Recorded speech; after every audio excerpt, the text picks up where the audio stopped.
Hey everyone, Brendan Snyder here. How are you? Welcome to a special breakdown for the brand new Metallica song, first one in 6 long years.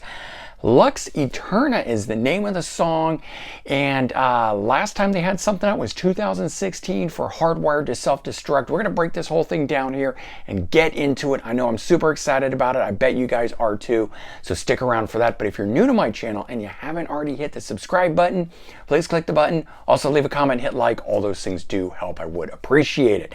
But let's dive right into this. So first of all, not only are we getting a brand new song, but they are announcing a brand new album. It is called 72 Seasons. It'll be their 11th studio album and is due for release on April 14th of 2023. So we don't have to wait too long, but we do got about 5 months to wait for that. So, chuck that away in the back of your mind there and enjoy the new track that you can for now. It's going to be released on their own label, Blackened Records. Second time they're releasing their album on their own label like this. And it's produced by Greg Fidelman.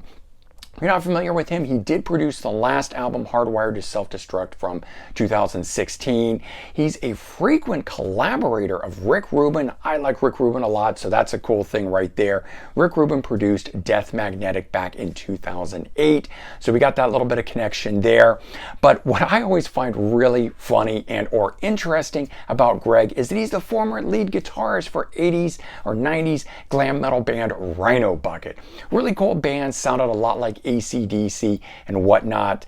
Don't hold that against him if you're not into glam metal. I happen to be a fan of both glam metal and thrash and everything else, so I thought that was pretty cool that he rises from the ashes of glam metal to produce none other than Metallica. Kind of very cool thing, and they got really cool things to say about him anyway. So the band apparently has been working on this album since 2019, so at this point 3 years they've been into it. And the funny thing is I really hadn't heard much about it, so for me at least, this is coming out of the blue. It is a big shocker for them to not only release a track, but to announce a brand new album and a tour that is supposed to last 2 full years in it. And the tour actually sounds really interesting too, because they said you're going to buy one ticket and you're going to see them on 2 separate nights where they play entirely different sets. So hopefully more information on that comes out, but we're going to be talking about this new Metallica song right now. And the album itself has 12 tracks on it. It's 77 minutes long. It also is on 1 disc, so it's not like Hardwired to Self-Destruct where they split it into 2 discs, even though it would have all fit on one CD. So we are back to that, getting 1 CD, 77 minutes, the way it should be, in my opinion. Song itself, Lux AEterna, as I said, first new song in 6 long years since 2016's Hardwired to Self-Destruct. It's track number 6 on the album, so it doesn't kick things off. It's midway through on this, which is kind of interesting. The song itself is 3 minutes and 26 seconds long, and it is a burner right from the opening riff. The thing is just a rockin' track, albeit I think it's a little bit simple, but it's a stormer. It does come out and it kicks ass. I do think it is better than Hardwired, the first track that was released off of the previous album, Hardwired to Self-Destruct, and that one was a short one too here, so they're kind of keeping in tow with what they did on the last album. Kind of wait to see what the second track is before I really make any judgments here. But this song here is pure Metallica in my opinion, although it is still something different, and I think it's very hard for a band to do that, especially Metallica, who's now 40 plus years into their career. That said, I do think the production on it is very, very clean, maybe even a little bit too clean for Metallica. It's not quite as much punch as I would like in this track. Not necessarily a bad thing though, because for the last 2 albums, I kind of felt that the production was a bit raw. So it seems like they're kind of righting the ship here, maybe going a little overboard, but again, we'll wait and see. I am only hearing the first track this way.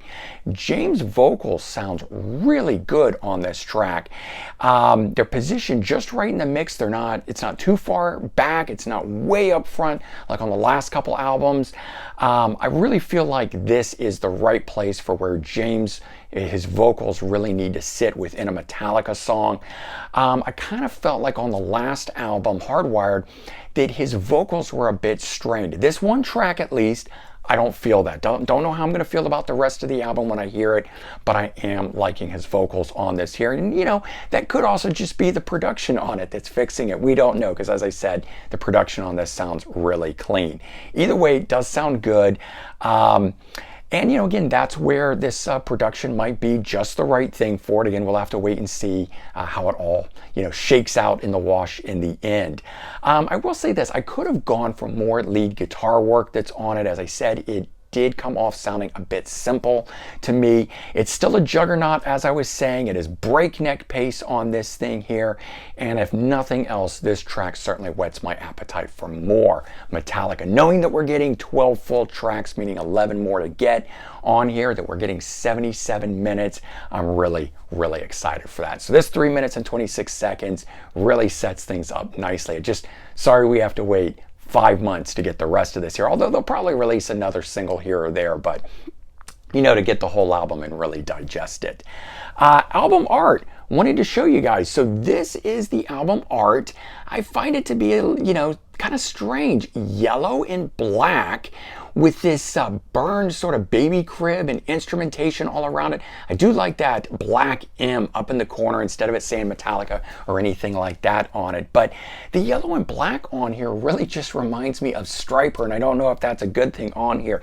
Doesn't seem to fit Metallica. I mean, at least the color is yellow and black. Black certainly does, not yellow.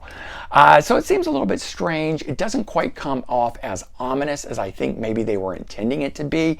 That might have something to do with the yellow. I think it's kind of holding it back from becoming that. But perhaps it'll grow on me, you know. This is the first time I'm seeing this. It's the first time I'm hearing this track. So, you know, things are bound to change.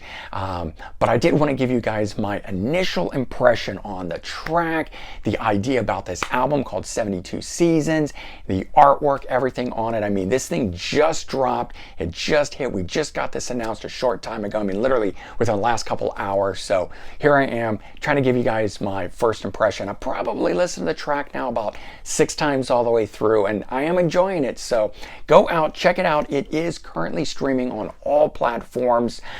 So go enjoy some new Metallica. Get ready for this new album, first one in 6 years. And at the time when it gets released in 2023, it'll have been 7 years. But first new music in 6 long years from Metallica. Go enjoy it. Have a good one, everyone. Take care, and I'll talk to you soon. Bye-bye.